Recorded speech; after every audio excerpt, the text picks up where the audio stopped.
بسم الله الرحمن الرحيم نحمد ونصلي على أشرف الملائكة رب اشرح لي صدري ويسر لي أمري واحلل عقدة من لساني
صلى الله عليه وسلم.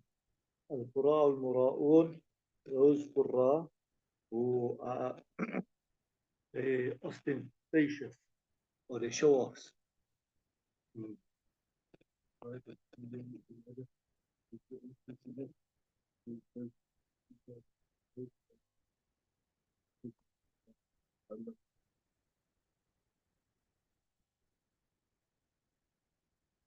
They visit the leaders or they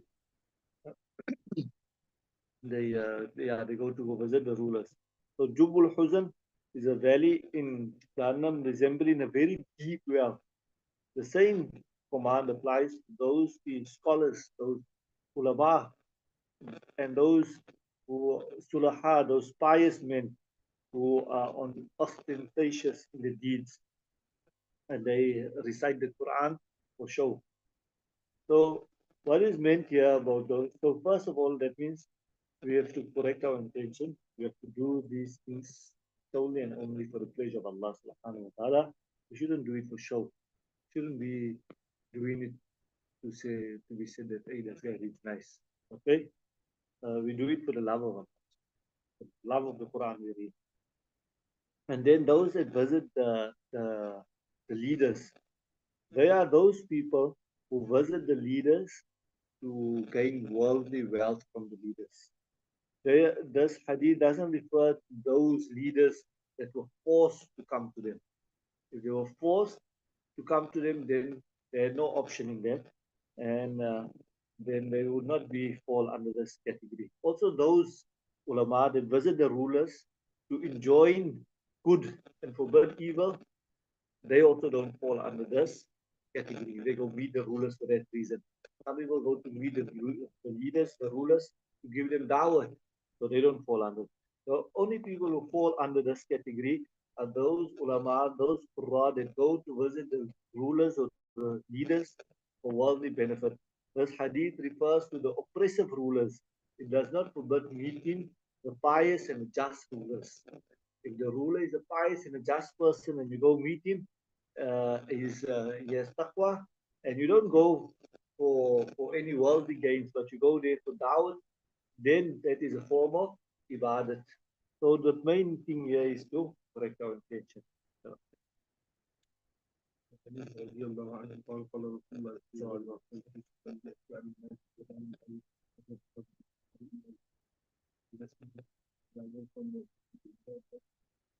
وسلم حاجرة وهي التراب من الهدى وعلماؤهم سر من تحت أيدين السماء من عندهم تخرج فتنة وفيهم تعود الثواب والإيمان علي رضي الله عنه بيت رسول الله صلى الله عليه وسلم كان مسلم كان and the people that لا يفهم الإسلام because it was mentioned the Islam that was mentioned to us.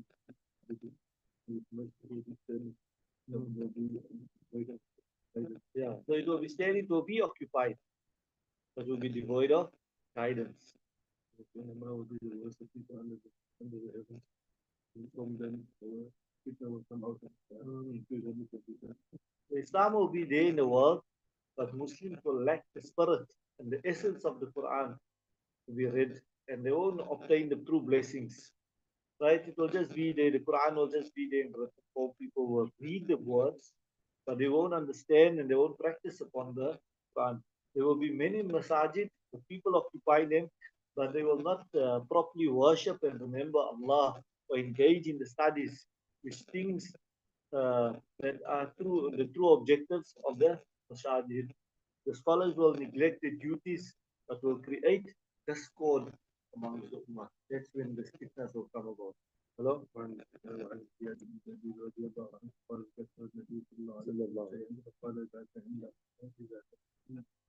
قلت يا رسول الله وكيف يذهب الدين ونحن نقرأ القرآن ونقرئه أبناءنا ويقرئه أبناؤنا أبناءهم إلى يوم القيامة فقال اتخذت أمك الثياب إن كنت لأراك إن كنت لأراك من رجل بالمدينة وليس هذه اليهود والنصارى يقرؤون في الحكم لا يعلمون بشيء مما فيهما رواه أحمد وابن ماجه ورواه الترمذي نحوه فوصل زيادة النبي رضي الله عنه ذلك صلى الله عليه وسلم يسجد بيده من دفن الإخوة فيها الأوثان والوتر والتسبيح الأمة لو الله عوض ما التسبيح واللي رسالة القرآن والكتاب والشر أو شر وكيف تكشر شر يوم القيامة فيسجد من يقال بيس من يقال مشكلة yeah the people I thought that you are the most knowledgeable. I thought you to be amongst the intelligent of Medina.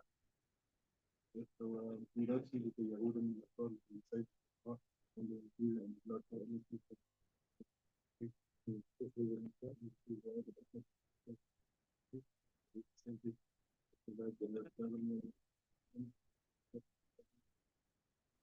Yeah. So Nabi Kareem sallallahu alayhi wasallam said that it is not enough to merely just recite the Quran. The real thing is to act upon it, to abide by the commands. When the time comes, the Muslim will recite and study the Quran, but the deeds will not be in accordance to the dictates of the Quran. They learn the Quran, but they don't practice upon the Quran. So that is, the Quran is not just for tilawat. Quran is also for tafakkur, tadabbur, ponder upon the Quran. To make that which is halal, halal, and to make that which is haram, haram. When Nabi Kareem Sallallahu when Hazrat Aisha radiallahu ta'ala was asked, what was the character of Nabi Sallallahu Alaihi Wasallam? Quran. That means anything in the Quran that was good, Nabi Sallallahu Alaihi Wasallam regarded it to be good. Anything that was bad, he regarded it to be bad. He wouldn't practice upon it. So that's what it means to practice upon the Quran. Quran must be our life. Hello? النبي مسعود رضي الله عنه قال رسول الله صلى الله عليه وسلم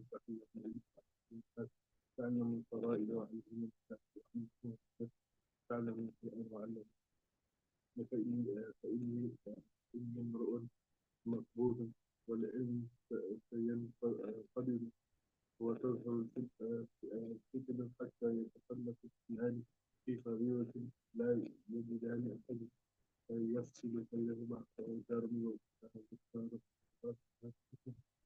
Ibn Mas'ud radiallahu anhu raised Rasulullah sallallahu alayhi wa sallam said, learn knowledge and teach the people, and learn the Fara'id and teach the people, and learn the Quran and teach the people, and read and it can be taken away. Knowledge will soon be taken away, and fitna will be apparent, and so two people will suffer with regards to fard, and they will not find anyone to settle it.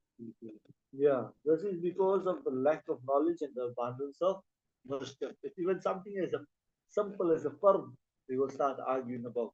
And then nobody will be able to even settle it between them. You know? وعن ابي هريره رضي الله عنه قال قال رسول الله صلى الله عليه وسلم مثل لا ينتفع به كنز لا ينفق منه في سبيل الله Abu Hurairah رضي الله عنه narrates that Rasulullah said the example or the likeness of knowledge and none benefits from it is like the example of treasure that is not spent from it in the path of desiring benefit from knowledge is not to spread it. To spread it. You don't spread it. You don't let other people benefit from it. Rather, you hoarding wealth, and even the wealth is not benefiting you. It's not even benefiting you. You're hoarding it. You don't spend it for yourself, nor in the path of Allah. So knowledge is the same. You spend it and spread it in the path of Allah. It will benefit you and it will benefit you in the akhirah.